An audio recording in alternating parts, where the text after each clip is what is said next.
G'day and welcome. In the last episode we left Outback Queensland and head to the Gold Coast to pick up our new camper trailer. After a short stop over at Adelaide, we hit the road again and headed towards the Flinders Ranges National Park.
After a couple of pizzas that we cooked in the Weber, we settled in for the night.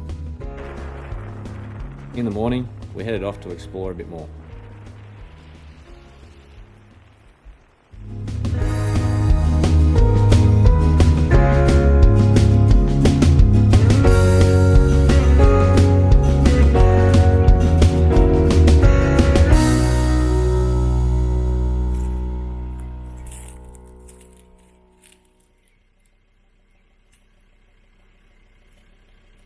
When do you get that, hey?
We stopped to check out a few of the homesteads that were in the area before hitting the road again.